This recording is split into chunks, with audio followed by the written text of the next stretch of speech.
وما أمروا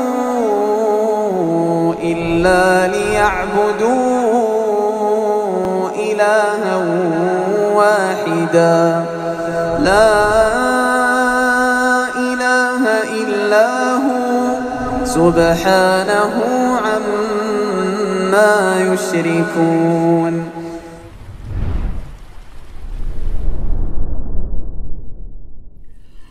Bismillahirrahmanirrahim. Assalamualaikum warahmatullahi wabarakatuh. Innal hamdalillah nahmaduhu wa nasta'inuhu wa nastaghfiruh wa na'udzu billahi min shururi anfusina wa min sayyiati a'malina. May yahdihillahu fala mudilla lahu wa may yudlil fala hadiya lahu. Asyhadu an la ilaha illallah wahdahu la syarika lahu wa asyhadu anna Muhammadan abduhu wa rasuluhu la nabiyya ba'dah. Qala Allah Ta'ala, ya ayyuhalladzina amanu taqullaha haqqa tuqatih wa la tamutunna illa wa antum muslimun. Ya ayyuhan nasu taqu rabbakum alladzi khalaqakum min nafsin wahidah wa khalaqa minha zawjaha wa batha minhuma rijalan katsiran wa nisaa'a wattaqullaha alladzi tasaaluna bihi wal arham Inna Allaha kana 'alaikum raqiba. Ya ayyuhalladzina amanu taqullaha wa qulu qawlan sadida yuslih lakum a'malakum wa yaghfir lakum dhunubakum wa may yuti'illaha wa rasulahu faqad faza fawzan 'azima. Fa inna asdaqal hadithi kitabullahi wa khairal hadi hadi Muhammadin sallallahu alaihi wasallam wa syarral umuri muhdatsatuha wa kullu muhdatsatin bid'ah wa kullu bid'atin dhalalah wa kullu dhalalatin finnar. Amma ba'd. Marhaban bikum ayyuhal ikhwah. Selamat datang di kajian kitab Fiqh al-Asma' al-Husna, mengkaji lebih dalam tentang asma Allah Azza wa Jalla yang terdomain di dalamnya kandungan makna sifat Allah Azza wa Jalla yang mulia dan agung sesuai dengan keagungan dan kebaikannya. Kita masih di pembahasan Al-Khaliq dan Al-Khallaq. Dan kali ini kita di halaman 144. Bismillah.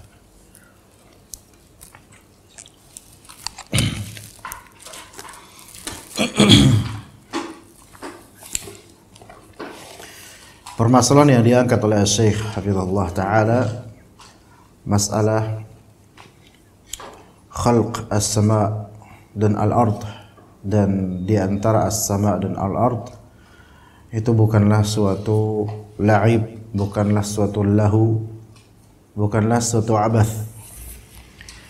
Ada istilah namanya lahu, la'ib, abath. Ya, lahu itu suatu kelalaian, ya suatu kelalaian atau permainan, dan juga la'ib permainan, dan abath yaitu sesuatu yang sia-sia. Ayat-ayat yang berkaitan dengan penafian al-lahu, al-la'ib dan al-abath dalam masalah penciptaan semesta, ayat-ayat tersebut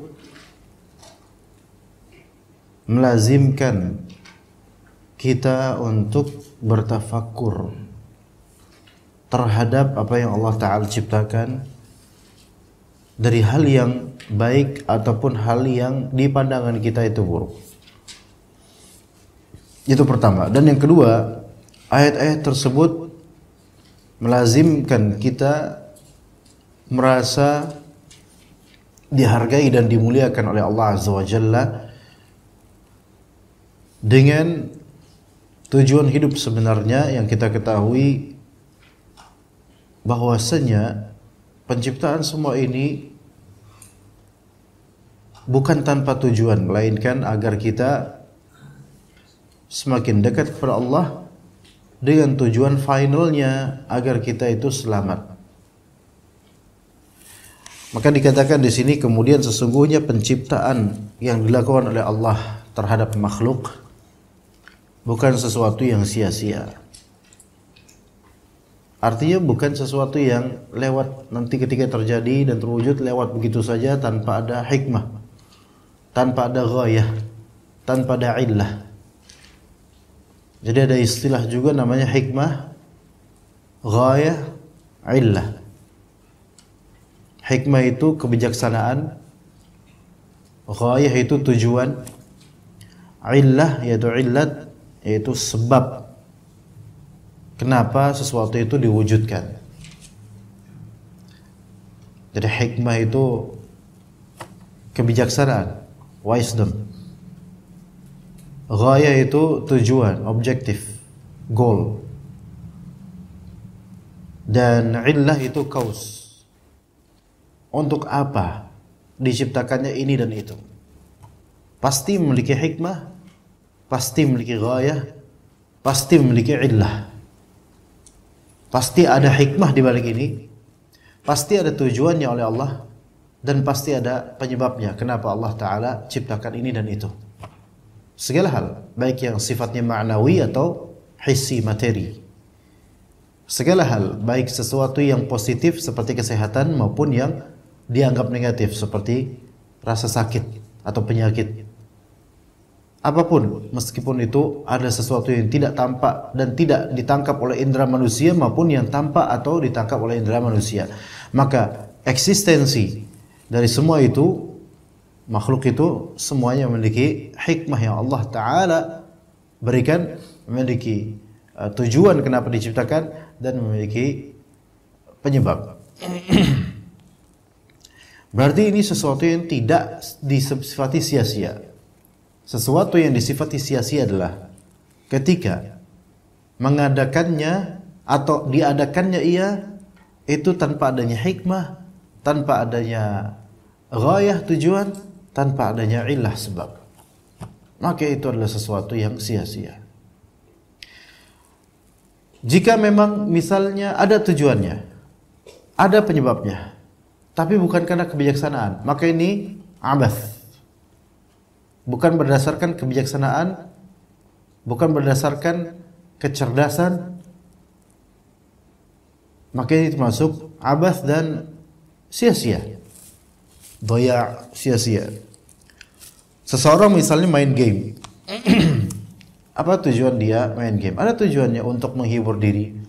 Apa penyebab dia main game? Karena merasa jenuh. Taib. Kemudian dia habiskan waktu 5 jam untuk main game dan dia harus bayar untuk itu misalnya. Apakah ini sesuatu yang bijaksana? Tidak. Maka ini bukan termasuk maka ini termasuk yaitu abath, la'ib, lahu. Wa mal hayatud dunya illa la'ib wa lahu. Dan dalam ayat lain, wa mal hayatud dunya illa lahu wa la'ib. Tidaklah kehidupan dunia ini melainkan sebatas kelalaian dan permainan. Tapi ini bukan dinisbatkan kepada Allah. Ini dinisbatkan kepada ashabud dunya, rijalud dunya, para pecandu dunia. Adapun kepada Allah, tidaklah Allah ciptakan langit, bumi dan antara keduanya untuk kelalaian, kesia-siaan, enggak. Melainkan manusia inilah yang tersifati dengannya, karena Allah menciptakan langit, bumi dan segalanya itu dengan kebijaksanaan, dengan adanya tujuan dan adanya penyebab.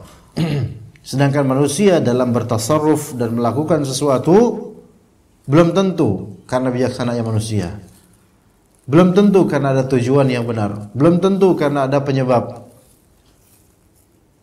Sekarang kalau misalnya orang mau sholat, udah sawu sufufakum, gitu kan kata imam. Kemudian ada di antara jemaah, apalagi sudah berusia lanjut, mencolek jemaah lainnya, terus begini. Nah, kita lihat, bapak ngapain? Enggak, saya cuma nyolek doang. Apa ini suatu bijaksana? Tentu tidak. Kenapa tidak disebut bijaksana? Karena ini tidak menempatkan sesuatu pada tempatnya. Ini bukan konteks untuk bercanda gitu loh. Mohon maaf kalau ada yang terjadi di sini. Saya pikir nggak ada di sini, insyaallah. Ya, tapi di beberapa masjid, mohon maaf yang mungkin jemaahnya sebagian pendidikan kurang, ya, itu melakukan seperti itu dan pernah saya lihat udah tua padahal kayak gini tuh. Padahal imam udah takbiratul ihram, dia isengin bapak-bapak lainnya sudah tua juga. Apakah ini kebijaksanaan? Tentu bukan. Apakah ini ada tujuan? Mungkin ada tujuannya, ya supaya orang itu lalai dari sholatnya. Apakah ada penyebab? Sebabnya ya nggak tahu ya, pengen aja. Ini berarti sesuatu yang apa? Abas. Ini disebut abas. Bukan abas. Pakai tha. Kalau pakai sin artinya berpaling. Abas. Apa ini bermuka masam. Abasa wa tawalla. Tapi kalau bisa abas dengan tha, maka ini artinya senda gurau, main-main. Jadi kehidupan dunia ini banyak bagi orang hanya sebagai lahu dan la'ib, sia-sia, tidak menempatkan dunia ini pada tempatnya. Itu satu, berarti tidak hikmah.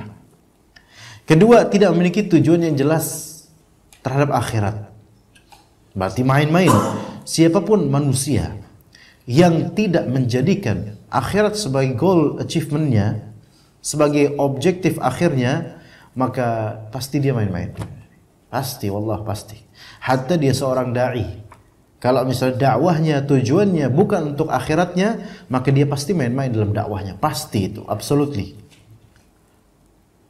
Kemudian kalau misalnya dia tidak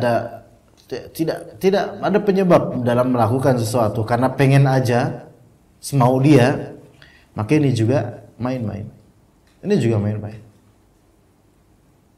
Kita lihat ada seorang mahasiswa masuk ke suatu kampus university, kemudian jurusan, mengambil jurusan apa kita?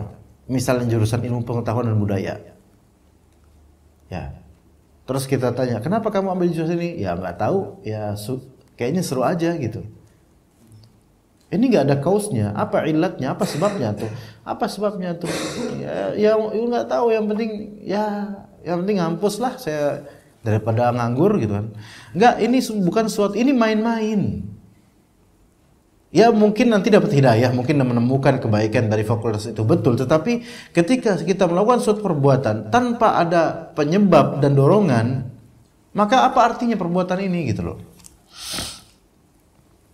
Nah, Allah Azza wa Jalla, dan ini pandangan ahlu sunnah, Allah Azza wa Jalla menciptakan apapun pasti memiliki hikmah darinya. Pasti ada yaitu apa tadi selain hikmah, illat, penyebabnya, dan ada tujuan. Mesti gitu.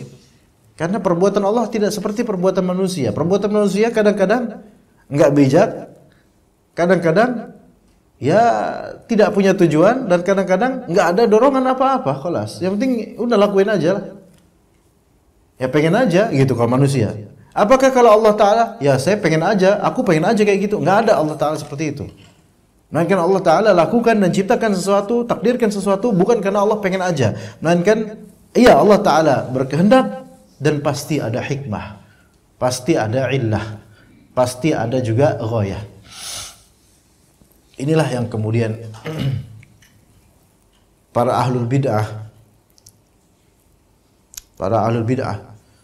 ya, dari ahli filsafat dan juga ahli kalam, sebagian dari mereka menetapkan bahwasanya Allah Azza wa Jalla dalam memberikan atau menciptakan sesuatu itu tidak mesti memiliki tujuan.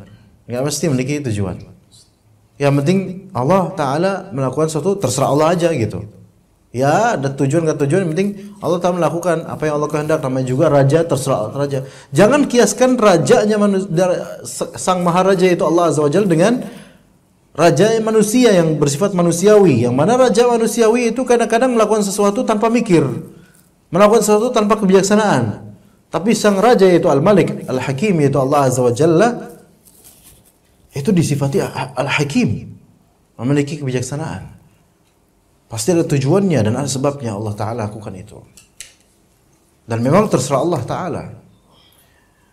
Nah, makanya Ahlus Sunnah wal Jamaah, di antaranya Ibnu Qayyim al-Jauziyah dalam membantah sebagian dari Asy'ariyah dan sebagian dari ahli filsafat, ahli kalam dan ahli filsafat. Ibnu Qayyim al-Jauziyah membuat kitab Shifa'ul Alil. Shifa'ul Alil namanya. panjang judulnya, coba saya ini judulnya dulu.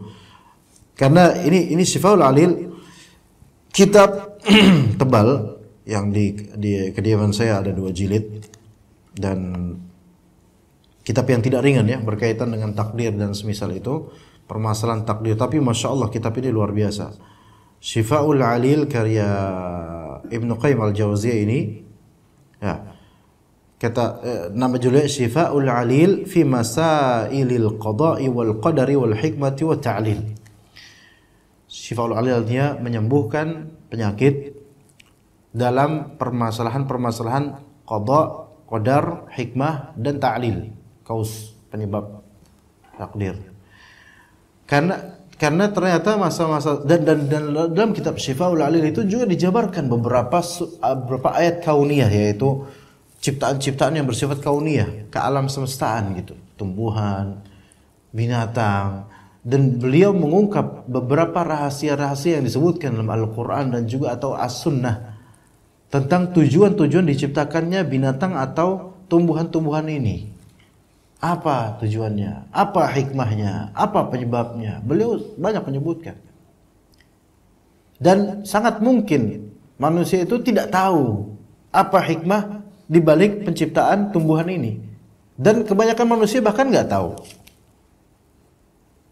Sekarang mungkin rumput-rumput dan bunga rumput, bunga di tepi jalan dan semisalnya yang mungkin bagi manusia itu nggak ada artinya, useless.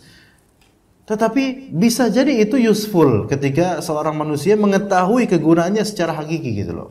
Kegunaannya untuk pengobatan, untuk hal-hal lain. Karena pasti ini ada hikmahnya, pasti ada gunanya, pasti. Pasti ada kebijaksanaan dari Allah kenapa kok ada tumbuhan seperti ini. Sampai iblis aja yang merugikan umat ini, ya merugikan manusia dan musuh manusia secara abadi. Iblis aja itu pun ada hikmahnya, dengan perwujudannya itu ada hikmahnya gitu loh. Dan ada tujuannya gitu loh. Ya, ada gitu. Walaupun itu buruk. Bahkan sampai mimpi sekalipun itu pun bisa ada hikmahnya. Walaupun sebagian besar mimpi yang mimpi buruk itu lupakanlah karena itu permainan dari syaitan. Tapi itu juga ada hikmahnya. Ya, apalagi mimpinya para nabi. Ketika Nabi Yusuf berkata kepada bapaknya, qala Yusuf li abihi, ya abati inni ra'aitu 11 kawkaba wasyamsa wal qamara ra'aituhum li sajidin. Ya kan? Aku melihat di mimpiku apa? Wahai bapakku, aku melihat di mimpiku apa? 11 bintang dan kemudian matahari dan bulan. Aku lihat mereka semua apa? Sujud kepada aku. Apa kata bapaknya kemudian? Qala ya bunayya la taqsus ru'yaka ala ikhwatik. Jangan engkau ceritakan mimpimu kepada saudara-saudaramu.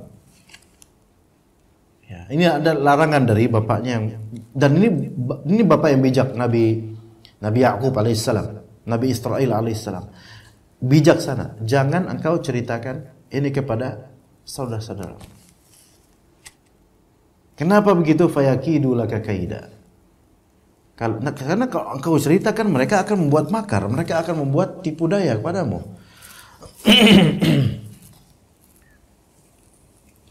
Lah ini berarti di sini mimpi ini ada hikmah, ada sesuatu di balik mimpi ini.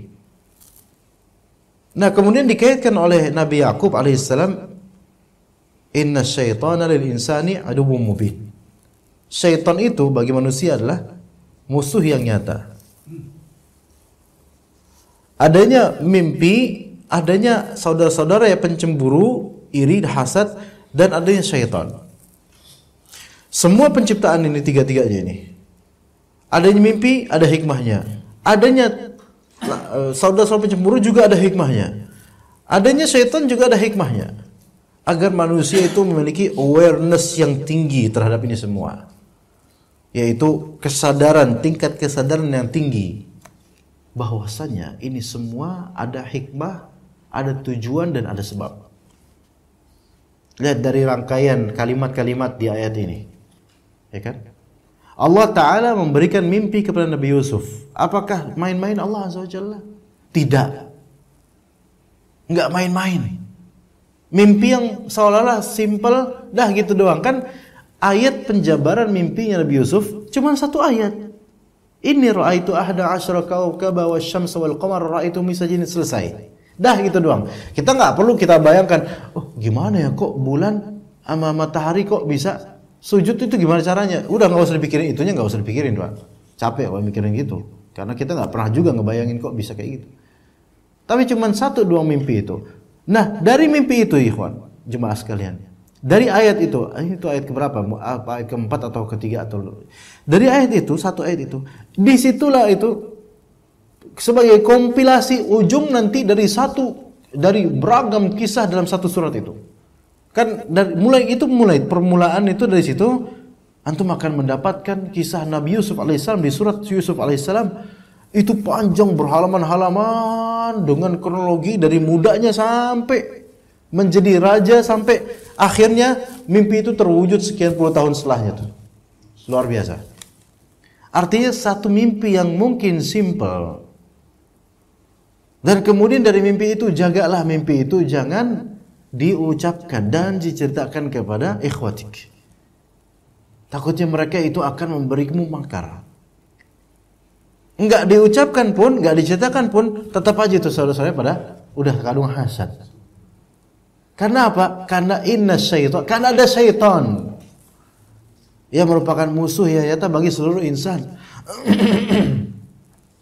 Maka kata Allah, inna syaitana lil insan. Syaitan dari kalangan jin untuk manusia. Al insan di sini ismul jins, untuk jenis manusia seluruhnya completely. Seluruh manusia. Jadi syaitan sebenarnya bagi seluruh manusia itu musuh yang nyata. Bagi semua manusia, hatta manusia kafir. Syaitan itu musuhnya sebenarnya. Artinya, arti lainnya, syaitan itu memusuhi seluruh manusia tanpa kecuali. Seluruh manusia. Musuhnya, syaitan memusuhi seluruh manusia. Mau muslim, mau kafir, pokoknya pengen menjerumuskan semua manusia. Ya. Nah ini di sini ada hikmahnya kok. Kok kenapa kok? Pertama mimpi seperti ini. Kemudian ada saudara-saudara yang hasad. Dan kemudian ada syaitan yang selalu mengintai dan menguasai supaya kita terjatuh. Apa hikmahnya? Supaya tingkat awareness kita, kesadaran kita terhadap kengerian ini itu tinggi gitu loh. Diingatkan. Tapi itu tujuan, bukan tujuan akhir. Melainkan tujuan akhirnya adalah supaya kita kembali ke Allah dan selamat di akhirat. Itu hikmahnya jemaah sekalian. Maka lihat, kadang-kadang hikmah itu pembuktiannya terwujud berpuluh-puluh tahun kemudian. Kejadian mimpi di usia belianya Nabi Yusuf, hikmah jawabannya dari Allah kapan? Sekian puluh tahun kemudian. Itulah Allah Azza wa Jalla. Yang mungkin kadang kita ada serpihan kisah di hidup kita yang kita remehkan. Tapi ternyata jawaban dan hikmahnya itu ada tersurat pada kapan? 10 tahun kemudian. Bertahun-tahun lamanya itu masih tersirat. Baru tersurat terketahui kapan? 10 tahun kemudian.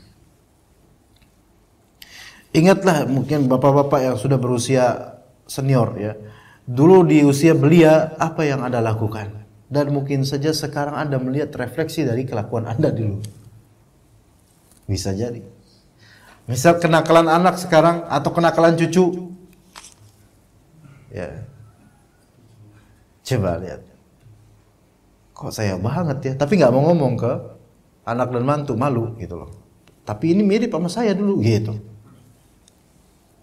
Akhirnya ingat. Oh, ini saya banget dulu ya, Masya Allah ya. Akhirnya taubat. Taubatnya kapan? Di usia senja. Diingatkan apa? Oleh kelakuan cucu atau kelakuan anak. Ada hikmahnya lah semua itu, gitu loh. Ya.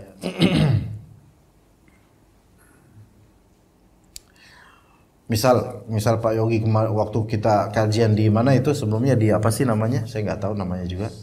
Masjid apa Al-Ikhlas apa ya? Nggak boleh di situ.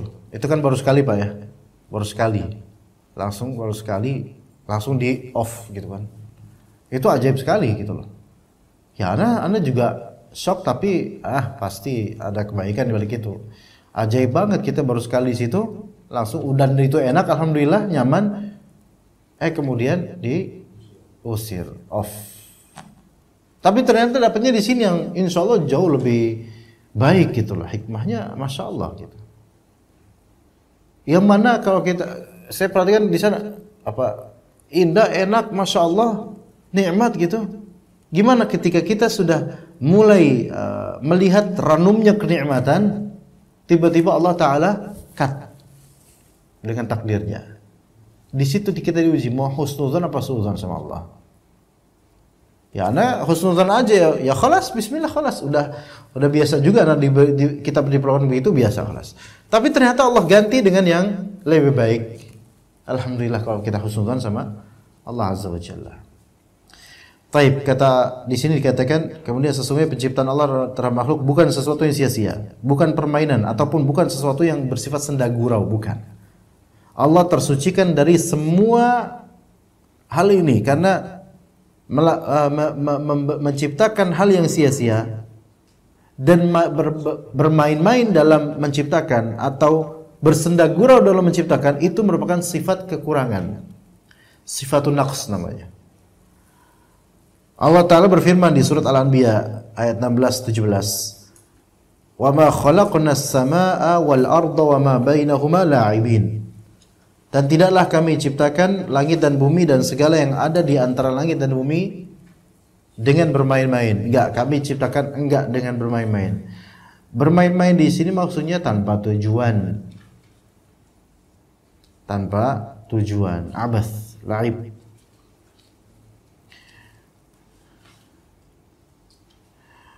Ajaibnya orang itu kalau serius tapi main-main, itu apa maksudnya? Serius main-main. Menjadikan permainan itu keseriusan. Itu adalah suatu kebodohan dan ketidakdewasaan. Menjadikan permainan sebagai suatu keseriusan. Itu suatu kebodohan dan kekanak-kanakan, tidak dewasa. Namanya juga permainan, ngapain diseriuskan gitu kan? Karena istilah laib, permainan. Ya laib, lawan dari serius. Maka ketika antum bermain-main dan menjadikannya serius, ini menjamak antara dua hal yang saling membatilkan satu sama lain. Gak bisa. Satu hal yang diingkari gitu loh. Jadi gak usah serius-serius amat kalau main-main gitu loh. Ya kalau mau serius, jangan dalam permainan. Dalam hal yang memang pantas diseriuskan. Makanya orang-orang yang menjadi atlet, olahragawan, musisi, itu kan semua laib. Keartisan, keaktoran, itu semua laib. Permainan Allah. Kenapa disebut permainan? Karena tidak ada final tujuan yang hakiki sebenarnya. Segala tujuan duniawi itu sebenarnya tujuan fana. Orang yang berakal pun tahu bahwa ini fana. Akan hilang. Bahkan cepat hilangnya. Nggak lama puasnya. Pengen lagi. Dan kepuasan yang seperti sedang kehausan dan meminum air laut. Nggak berhenti kehausan yang membuatnya derita. Maka seseorang nih misalnya kita tanya, kenapa engkau jadi artis sinetron? Apakah ada di antara artis-artis kita yang mengatakan saya jadi artis lillahi ta'ala? Saya lelah jadi artis karena lillah. Omong kosong. Pasti karena nyari duit murni kan? Iya. Terus jadi apa nanti? Ya supaya hidup saya tenang gitu, supaya punya rumah gedong. Terus ya supaya bisa ngewarisin anak cucu nanti ketika mati. Oke. Nanti habis mati gimana? Ya mudah-mudahan saya diridhai oleh Allah dengan cari nafkah yang halal. Enggak. Kalla gitu. Tidak seperti yang engkau fikirkan. Apakah yakin itu dibawa mati kemudian bakal selamat gitu dengan segala maksiat dan segala racun yang diberikan dalam sinetron dan juga film-film? Apakah itu? Semua ini abath, main-main. Maka setiap orang yang saya itu profesionalis, saya mendulang memegang prinsip profesionalisme dalam acting. Akhirnya apa? Memeluk artis itu apa? Melakukan hubungan di syuting kamera pula, dan itu tujuannya profesionalisme gitu. Sebenarnya tujuannya apa? Tujuannya supaya dapat duit lebih banyak. Ending akhirnya itu sebenarnya apa? Dunia. Apapun perbuatan yang ending akhirnya cuma dunia, maka dianggap abad, la'ib, lahu. Main-main, senda gurau, permainan. Dah, karena mentok di dunia, dah kelas. Dan siapa yang menjadikan, yang melakukan perbuatan yang mentok buat dunia belaka dan dia serius di situ, maka ini ibarat dia serius dalam permainan.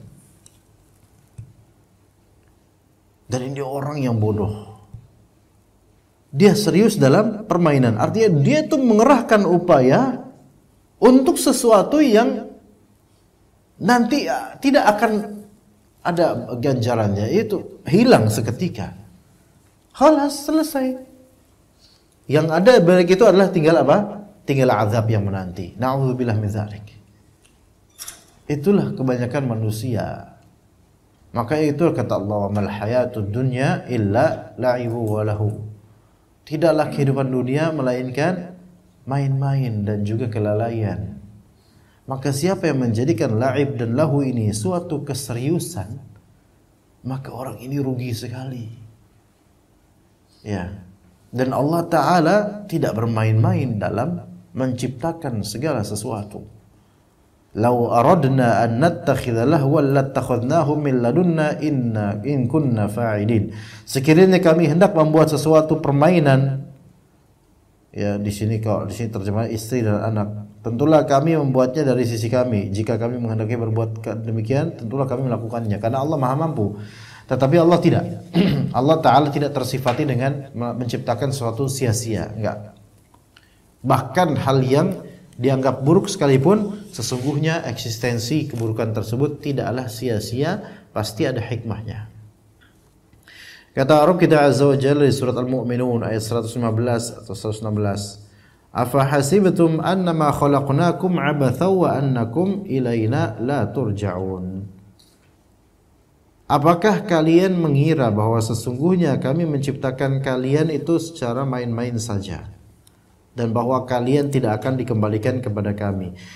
Ayat ini dipakai oleh Syekhul Islam Ibnu Taimiyah untuk meruqyah, ya, orang yang kesurupan jin, pakai ayat ini. Afa hasibtum annama khalaqnakum abatha wa annakum ilaina la turja'un.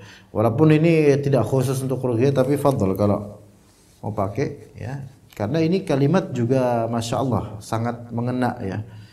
Apakah kalian mengira, wahai manusia dan jin, bahwa sesungguhnya kami menciptakan kalian abatha, main-main gitu? Dan ini memang teguran telak untuk jin-jin yang hidupnya tuh penuh dengan permainan dan mempermainkan hawa nafsu manusia.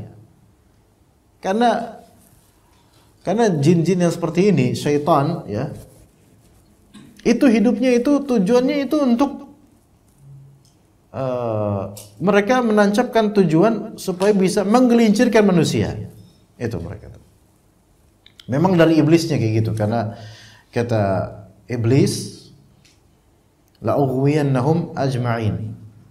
Aku akan menyesatkan, menyimpangkan mereka semua. Itu tujuannya iblis. Jadi hidupnya itu untuk itu. Ya. Jadi banyak dari syaitan itu ngikutin manusia, menunggu sesi-sesi mereka itu bisa melancarkan serangan dan godaan untuk manusia. Itu kan gimana Pak? Kalau misalnya kita ini hidup kayak gitu Pak, na'udzubillah min dzalik, nungguin fulan, kita ngikutin kemana fulan pergi, kita ikutin supaya kita tuh dapat momentum ngejatuhin dia. Kan lu ngapain? Itu kan main-main gitu loh. Ya. Maka ketika iblis itu, kata Nabi SAW, wa kana arshuhu 'alal ma'. Arsy-nya iblis, singgasana iblis di atas air. Ya kan? Kemudian bertanya kepada antek-anteknya, apa yang telah engkau lakukan? Kata setan ini, aku telah begini. Ma fa'alta syai'a. Engkau tidak berbuat apa-apa. Apa yang kau lakukan? Wahai iblis, aku tidak meninggalkan seseorang melainkan sampai aku menjadikannya cerai terhadap pasangannya. Artinya aku tidak akan meninggalkan dia sampai aku berhasil menceraikan dia, menjadikannya dia cerai dan pasangannya, cerai tanpa hak, cerai tanpa alasan yang syar'i. Itu. Adapun kalau cerai dengan alasan yang syar'i itu kadang bukan dari syaitan, ya. Kadang memang qadarullah memang tidak cocok. Tapi ini cerai karena kemunkaran gitu. Maka apa katanya? Sebaik-baik pasukanlah engkau. Derajatnya tinggi itu. Nah, perhatikan di sini perkataannya syaitan itu tidaklah ma taraktu, aku tidak meninggalkan dia sampai aku berhasil membuatnya cerai. Berarti itu apa? Si laki-laki ini, manusia laki-laki ini selalu ditempelin gitu loh. Kemana dia pergi diikutin terus sampai gimana caranya setan ini untuk bisa membuatnya cerai. Sekarang kehidupan buruk macam apa itu loh kalau misalnya mendedikasikan diri untuk selalu ngikutin fulan supaya bisa menggelincirkan fulan. Itu kan jelek sekali. Makanya itu teguran buat syaitan dari kalangan jin. Afahasibtum annama khalaqnakum abatha wa annakum ilaina la turja'un? Apakah kalian mengira bahwa sesungguhnya kami menciptakan kalian itu hanya main-main saja? Kalian silahkan main-main, gak ada tujuan dah. Kemudian kalian merasa kalian tidak akan dikembalikan kepada kami, nggak bakal dihisab, nggak bakal diberi jaza. Apakah begitu? Maka ketika itu Syekhul Islam meruqyah orang yang kesurupan jin dengan ayat ini. Dan sepertinya jin itu paham bahasa Arab karena kan di Arab. Kalau di Indonesia ya nggak tahu, jin Indonesia kayaknya nggak paham. Tapi walaupun jin Indonesia atau jin Jawa, jin Betawi kan ada juga. Mereka itu mungkin mereka secara zat bukan suku, tetapi mereka itu mengikuti bahasa kita. Tapi apakah mereka punya bahasa jin? Iya, mereka masing-masing punya bahasa. Maksudnya mereka punya kode-kode untuk alam mereka yang kita nggak tahu, dan tidak ada manusia yang tahu tentang hal itu. Tentang bahasa jin, nggak ada manusia tahu. Tapi kalau bahasa manusia mereka juga mengikuti dari manusia, karena mereka ya gimana ngikutin orang jin Korin aja selalu ngikutin kita, ya pahamlah dia bahasa kita, ya kan? Makanya jin-jin itu ya pakai bahasa-bahasa manusia juga, ya sesuai dengan teritori dia. Ya. Nah, jadi syaitan dari kalangan jin itu mereka ngikutin, terus mempelajari bahasa manusia, mempelajari karakter manusia itu memang dari iblisnya kayak gitu. Ketika Nabi Adam alaihissalam masih berbentuk sebagian gitu, tidak belum full, itu kan iblis mendatanginya dan melihat gitu. Itu dalam Sahih Muslim diriwayatkan. Dilihat gitu, diperhatikan, ini kok kayak gini ya makhluk ini. Itu suka memperhatikan. Jin itu memang suka memperhatikan, Pak. Ketika Anda jalan kemari ke masjid, ya bisa jadi ada jin nangkring di pohon merhatiin Anda, ngeliatin. Ya itu ya, hal emang kayak gitu. Ya, memperhatikan, mempelajari. Dan syaitan begitu, nggak pernah tidur, nggak pernah ngantuk untuk mempelajari manusia, untuk menggelincirkan manusia. Kehidupan seburuk apa? Adakah kehidupan yang lebih buruk daripada itu? Makanya Allah tegur mereka. Apakah kalian menyangka bahwasanya kami menciptakan kalian tuh sia-sia gitu? Enggak, ada tujuan. Begitulah juga manusia. Kalau hidup cuma ngikutin dunia aja dan ngikutin hawa nafsu doang, apakah kalian itu diciptakan tuh untuk hal yang sia-sia? Kemudian setelah mati nggak bakal dibangkitkan kepada kami?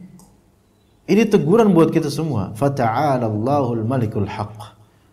Maka maha tinggi Allah, Raja yang sebenarnya. Kenapa Allah Ta'ala mensucikan dirinya dari anggapan seperti ini? Karena siapapun pihak, apapun zat yang menciptakan dan mengadakan sesuatu tanpa tujuan, maka itu pasti main-main dan itu merupakan sifat kekurangan. Sifat kekurangan. Cuma main-main doang. Ya, apa sih Pak? Misalnya sesuatu yang main-main sih Pak, gimana? Kayak tadi misalnya, misal lagi kajian, nih lagi kajian nih. Misal Bapak lagi serius, dan Bapak udah berusia yang lebih dari kita semua, semestinya mencontoh yang terbaik gitu kan Pak ya. Kemudian misal Bapak lagi serius, tiba-tiba di tengah kajian saya lagi jelasin, Bapak tiba-tiba apa? Tiba-tiba nyolek Bapak ini, tek gitu, nyolek iseng, tek gitu, berkali 3 kali bahkan. Bapak ini apaan sih gitu kan? Ngapain sih Pak gitu? Enggak, iseng aja. Ini kan kekurangan, maksudnya aib gitu loh, bukan suatu kebijaksanaan. Maka Allah Ta'ala mensucikan diri dari terkaan-terkaan seperti itu, dari sifat-sifat seperti itu. Enggak. Fata'ala Allah, maha tinggi Allah Azza wa Jalla, Al-Malik Al-Haq. Dialah sang raja dan dialah yang maha benar. La ilaha illa huwa Rabbul Arsyil Azim, Rabbul Arsyil Karim. Tidak ada ilah yang berhak disembah selain Dia, yaitu Rabb yang mempunyai arsy yang mulia. Bahkan Allah menciptakan makhluknya untuk mereka mengenal dan beribadah padanya. Ini tujuan supaya kita ada pada kita ma'rifatullah. Tapi bukan hanya ma'rifatullah saja. Tujuan kita itu mengenal Allah supaya kita beribadah kepadanya. Tujuan kita mengenal Allah ya supaya kita itu lebih dekat padanya. Karena ketika kita semakin kenal pada Allah Azza wa Jalla, kita semakin kental ibadahnya. Bagaimana kita bisa mencintai sesuatu yang tidak kita kenal, jemaah? Nggak bisa. Halu itu namanya. Tapi ketika kita semakin mengenal, semakin mencintai, maka itu benar. Cinta yang benar. Semakin penasaran, semakin cinta. Semakin ingin dekat, itu cinta yang benar. Tapi kalau misalnya nggak kenal, nggak tahu namanya, nggak tahu sifatnya, terus kita cintai, how can you do that? Sekarang kalau ada seorang laki-laki, ya dia mencintai seorang perempuan yang dia sendiri nggak kenal perempuan itu. Kev, gimana Pak? Hah? Ada seorang bujang atau akhi, antum udah nikah? Belum. Antum udah calon nggak? Udah. Mana calon antum? Ada di Lauh Mahfuz. Ya, kalau di Lauh Mahfuz itu masih gaib ya, bisa juga di Lauh Mahfuz kan kita nggak tahu. Bisa tahu di Lauh Mahfuz antum dicatat kematian juga kita nggak tahu kan.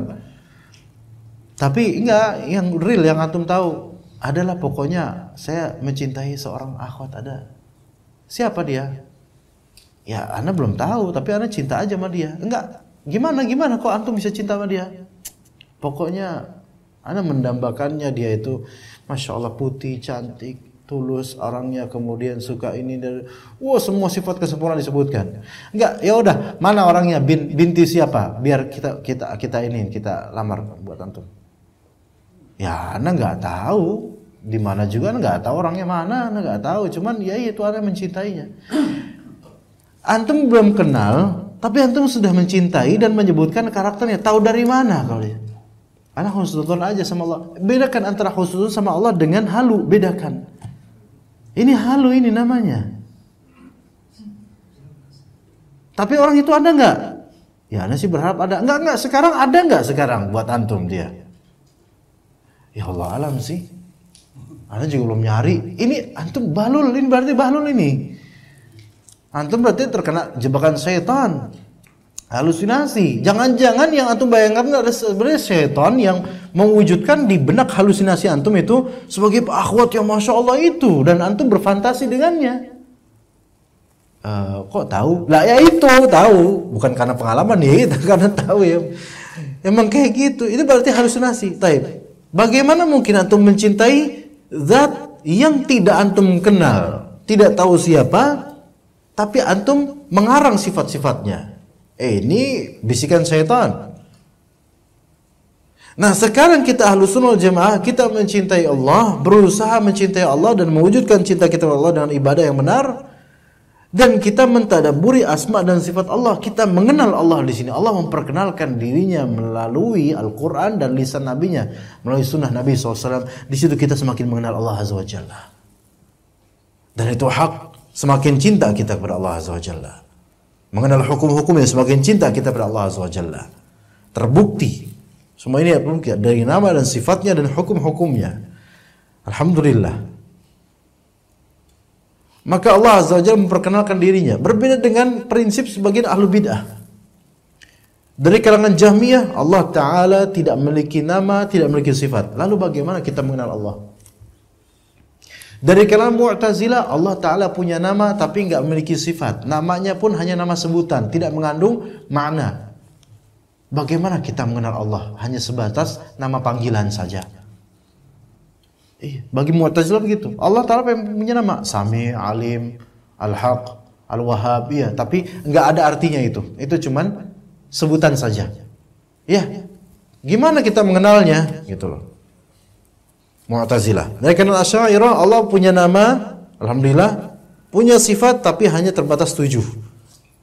Sedikit sekali. Kenapa hanya dibatasi 7 oleh mindset antum? Bukanlah sifat Allah itu banyak? Yang lainnya sifatnya majaz. Dari kalam-kalam yang sebenarnya membuat orang itu jauh dari Allah. Jadi ahlu sunnah adalah yang paling mengenal Allah Azza wa Jalla. Karena ahlu sunnah menetapkan nama-nama Allah dan sifat-sifat Allah. Dan hukum-hukum Allah disandarkan kepada wahyu. Maka ahlu sunnah itu orang yang paling berbahagia dengan mengenal Allah Azza wa Jalla sesuai dengan yang Allah Ta'ala inginkan. Maka bersyukurlah. Alhamdulillah. Jadi semakin kenal sama Allah, semakin mentadabburi ayat-ayat Allah dan juga asma dan sifatnya, maka semakin apa? Semakin dekat dan semakin cinta kita sama Allah. Berbeda dengan orang-orang ahlu bid'ah yang mereka itu tertumpuk, mereka itu dihijabkan oleh mindset dan bid'ah mereka sendiri. Maka dengan mencintai nama Allah itu mereka dengan lagu-lagu, dengan nada-nada, tapi dari kelakuan tidak menunjukkan mereka mengenal Allah Azza wa Jalla. Banyak dari mereka cuma bisa nyanyiin Asmaul Husna saja. Tapi ketika ditanya, apakah ini nama-nama memiliki arti-arti? Ada artinya, tetapi ini semua majaz. Ada lagu yang Asmaul Husna yang dulu kalau misalnya sebelum sholat itu selalu di radio itu dinyanyikan. Wallahul ladzi la ilaha illa huwar rahmanur rahim sampai akhir, Masya Allah 99 nama. Taib. Oke. Hafal gak nama itu? Hafal. Baik. Pernah gak mempelajari nama-nama itu maknanya apa? Enggak. Lalu bagaimana engkau mengenal Allah? Cukup dengan menghafal? Ya enggak cukup. Pelajarilah. Karena tidak mungkin Allah Ta'ala memperkenalkan dirinya sia-sia begitu saja, tanpa ada tujuan. Tujuan Allah Ta'ala memperkenalkan dirinya supaya apa? Supaya kita itu mentadabburi nama-nama Allah dan sifat-sifatnya, dan kemudian kita refleksikan konsekuensinya. Ya seperti itu jemaah sekalian. Allahul ladzi khalaqa sab'a samawatin wa minal ardi mithlahun yatanazzalul amru bainahunna lita'lamu anna Allah 'ala kulli syai'in qadir wa anna Allah qad ahata bi kulli syai'in 'ilma. Allah lah yang menciptakan 7 langit dan seperti itu pula bumi. Bumi juga ada 7 lapis. Perintah Allah berlaku padanya agar engkau mengetahui bahwasanya Allah Maha Kuasa atas segala sesuatu dan sesungguhnya Allah ilmunya benar-benar meliputi segala sesuatu. Dan juga dalil yang kedua, kata Allah Azza wa Jalla di surat Az-Zariyat, "Wa ma khalaqtul jinna wal insa illa liya'budun." Dan aku tidaklah menciptakan jin dan manusia melainkan supaya mereka menyembahku. Ini berarti apa? Berarti adanya ghayah, ada tujuan diciptakannya jin dan manusia. Jadi bukan suatu hal yang dadakan tanpa adanya tujuan, bukan suatu permainan, bukan suatu kelalaian atau hal yang sia-sia. Begitu ya, jemaah sekalian. Maka kita ini hidup ini ada tujuannya, bukan sesuatu yang sia-sia. Maka tanamkan pada anak-anak kita, jangan seperti penanaman orang-orang tua zaman dahulu kepada anak-anaknya. Kalau gede mau jadi apa? Jawabannya dokter, insinyur dulu tuh. Zaman-zaman Sarjana apa? Sarjana dulu dokter Andes. Dulu kan dokter Andes itu, masya Allah. Sekarang biasa aja, malah dikucilkan. DRS itu udah nggak ada artinya sekarang. Sekarang ya DR, dokter masih masya Allah. Tapi suatu saat dokter itu bukan sesuatu yang dibanggakan. Suatu saat. Itulah dunia seperti itu emang gelar-gelar itu. Nah, jadi tanamkan pada anak kita itu mindsetnya itu cita-cita tertinggi, mathalib aliyahnya adalah akhirat. Kalau gede mau jadi apa? Jadikan anak-anak punya mindset kesolehan dan selamat di dunia akhirat gitu. Sehingga jawabannya itu bukan jawaban mutlak duniawi. Kalau dia mau jadi apa? Mau jadi polisi, mau jadi dokter, mau jadi insinyur, mau jadi ini. Dunia semua. Itu bukan prinsip Islam. Kalau kita lihat para sahabat Nabi radhiyallahu anhum pun kalau mereka mungkin mereka nggak pernah nanyain kepada anak-anak mereka mau gede mau jadi apa, enggak. Tapi mereka mentarbiyah untuk ke agama Allah agar selamat dunia akhirat. Qu anfusakum wa ahlikum nara. Rabbana hab lana min azwajina wa dhurriyyatina qurrata a'yun waj'alna lil muttaqina imama, supaya bertakwa semuanya. Itu tujuannya. Ketika ini kajian subuh ini kita tahu bahwasanya Allah menciptakan semuanya dengan ada tujuan, maka kita harus tahu apa tujuan kita diciptakan. Supaya beribadah kepada Allah. Oke, beribadah itu tujuan diciptakan, tapi sebenarnya tujuan finalnya apa? Supaya dengan ibadah tersebut kita selamat di akhirat. Itu tujuannya. Barang siapa yang kata Nabi SAW, kullu ummati dakhalal jannah illa man aba. Setiap umatku masuk surga kecuali yang menolak. Wa man ya'ba ya Rasulullah, siapa yang menolak ya Rasulullah? Man ata'ani dakhalal jannah wa man asani faqad aba. Siapa yang taat kepadaku maka dia masuk surga, berarti dia accept, menerima tujuan penciptaan yang Allah Ta'ala ciptakan padanya. Wa man asani, barang siapa yang bermaksiat padaku maka dia telah menolak, maka dia mengingkari atau tidak merealisasikan konsekuensi pengetahuannya bahwasanya Allah menciptakannya dengan ada tujuan untuk keselamatan akhirat. Baik, seperti itu ya ikhwas sekalian materi pada pagi hari ini. Apakah ada pertanyaan jemaah? Jelas insyaallah semuanya ya. Iya, ini udah terang sekali ya. Kita cukup sampai sini. Jazakumullah khair jazak. Oh iya Pak, fadhol Pak. Ini yang memperjelas pembatasan sifat dan nama Allah dari Asy'ariyah. Dari apa Pak? Asy'ariyah. Asy'ariyah. Iya, gimana Pak maksudnya? Dasarnya apa? Pengen tahu. Oh ya taib. Jadi begini, kalangan-kalangan ini dari kalangan Jahmiyah, Mu'tazilah, Asy'ariyah, Maturidiyah, akarnya memang dari awalnya dari Jahmiyah Pak. Intinya begini, dasarnya kita ke Asy'ariyah aja khusus, Asy'ariyah dan Maturidiyah. Dasarnya beliau-beliau ini para ulama, kita katakan sebagian mereka adalah ulama kibar yang mereka memiliki jasa yang besar terhadap umat Islam. Tetapi pembatasan yang mereka lakukan terhadap sifat-sifat Allah sampai hanya 7. Ada yang sampai menetapkan 20, makanya ada sifat 20 gitu. Itu dasarnya tanzih namanya. Tanzih. Tanzih itu apa? Tanzih itu mensucikan Allah Ta'ala dari tasbih dan tamthil. Tanzih itu adalah mensucikan Allah Ta'ala dari penyerupaan terhadap makhluk. Nah mereka ini, beliau-beliau ini, kalangan Asy'ariyah, ya, semoga Allah Ta'ala maafkan kita dan mereka. Mereka membatasi sifat, misalnya kita kan bagi kita ini Ahlus Sunnah, semua nama Allah mengandung makna sifat. Khaliq mengandung sifat khalq, penciptaan. Sami' mengandung sifat sama', pendengaran. Wahhab mengandung sifat wahbah, yaitu memberikan, maha memberi. Dan seterusnya dari sifat-sifat Allah. Komplit gitu insyaallah. Tapi mereka, beliau-beliau ini membatasi 7, dan 7 ini yang menurut mereka kalam, iradah, ilm, hay dan seterusnya, itu sifat-sifat yang menurut mereka dengan menetapkan 7 sifat ini sifat-sifat yang tidak serupa dengan makhluk. Ya. Begitu Pak.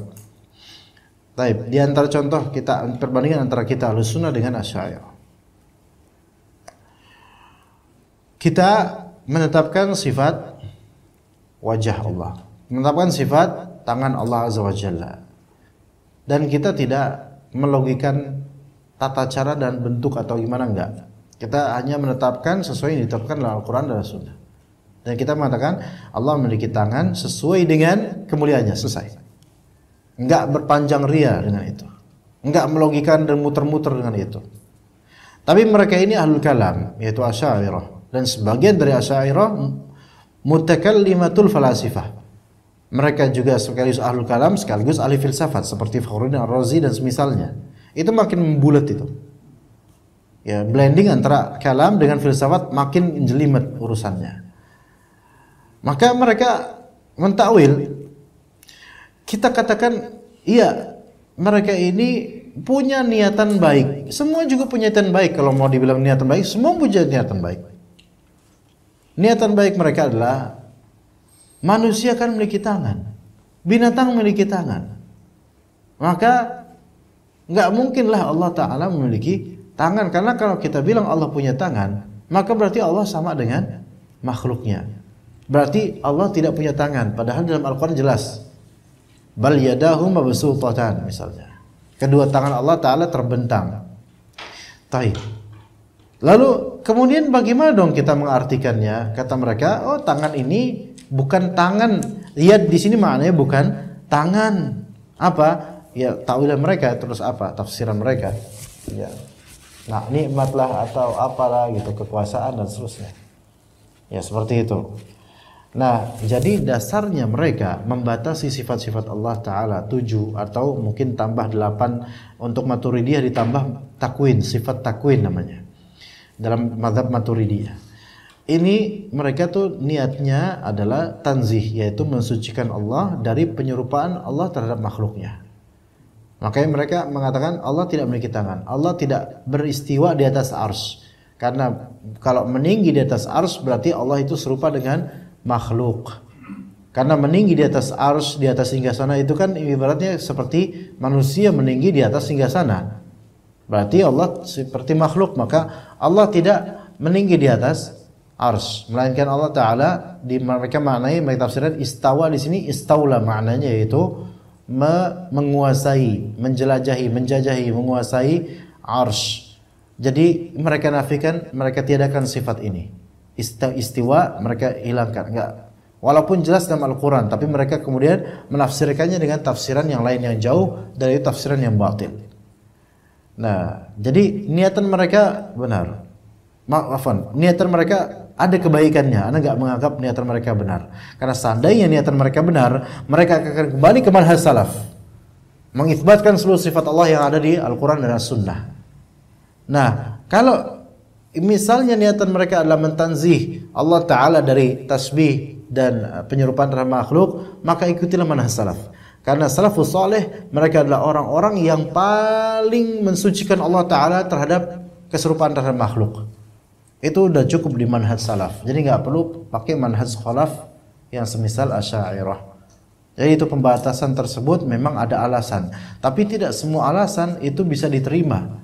Alasan seperti itu alasan kamuflase saja. Makanya saya takjub dengan seorang dai dan ustadz yang sekarang lagi nonaktif karena dikasuskan oleh penguasa.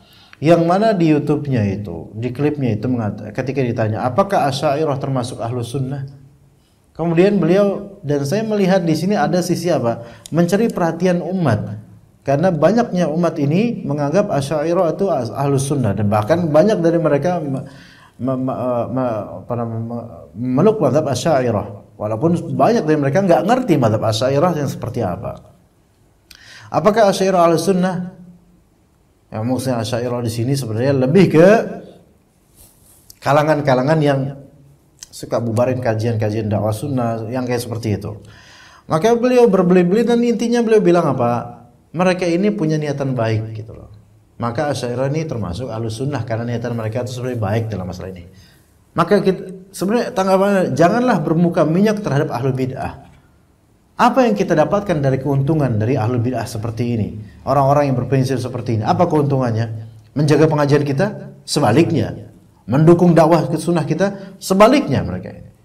Apa benefit? Kecuali benefit politik kalau memang kita, dan memang Ustadz ini memang pengen mendapat nama, tapi qadarullah Allah tegur dengan justru sebaliknya, dibalikkan oleh Allah Azza wa Jalla. Maka kalau kita tahu hak bahwasanya mereka ini banyak kebatilannya, terus kemudian kita bermuka minyak dengan itu, mereka membatasi sifat Allah menjadi 7 atau 8 bagi Maturidiyah. Kalau kita tahu yang hak, udah Allah tampakkan yang hak tentang manhaj salaf, maka nggak boleh kita berpura-pura kemudian menjilat mereka dengan hal seperti ini, yang akhirnya Allah balikkan keadaan, dan itu nyata. Ana nggak mau sebutkan siapa dai-nya, tetapi ini hikmahnya besar bahwasanya ketika kita tahu hak, jangan kita berpaling darinya. Demi apa? Demi meraih suara dan popularitas. Na'udzubillah min dzalik. Inilah fitnah syuhrah dan fitnah politik bagi sebagian orang. Maka seperti itu ya Bapak, ternyata dalam masalah ini pun ya kebidahan ini pun ya bisa menjalar ke masalah politik, bisa juga sebenarnya. Iya. Seperti itu. Jadi pembatasan itu ada niatan yang dianggap baik, tapi segala kalau memang niatan baik, seseorang talibul ilmi, penuntut ilmu, ketika niatan belajar ini baik, pasti Allah alihkan ke manhaj salaf. Insyaallah. Bukan ke yang berbelit seperti itu. Anda saja, kita aja dibatasin sifat kita, nggak terima. Sifat kita cuma berapa misalnya? 10 doang. Dan nggak ada dalam sifat itu ganteng, nggak ada. Terima nggak Pak? Walaupun nggak ganteng, tapi kan masa saya nggak ganteng? Adalah sifat ganteng harusnya kan? Masa dibatasin segitu doang? Makhluk aja, dalam diri makhluk aja bisa punya banyak sifat. Sekarang Allah Ta'ala pencipta segala makhluk dan segala sifatnya, dibatasin sifatnya. Sungguh suatu kezaliman. Ya begitu ya Bapak sekalian. Ya, kita cukup sampai sini insyaallah. Wa iyyakum jazakumullah. Jazakumullah khairan atas kehadiran antum. Barakallahu fikum jami'an wa sallallahu ala nabiyyina Muhammad wa ala alihi wa sahbihi ajma'in. Subhanakallahumma bihamdika asyhadu an la ilaha illa anta astaghfiruka wa atubu ilaik. Wassalamu alaikum warahmatullahi wabarakatuh.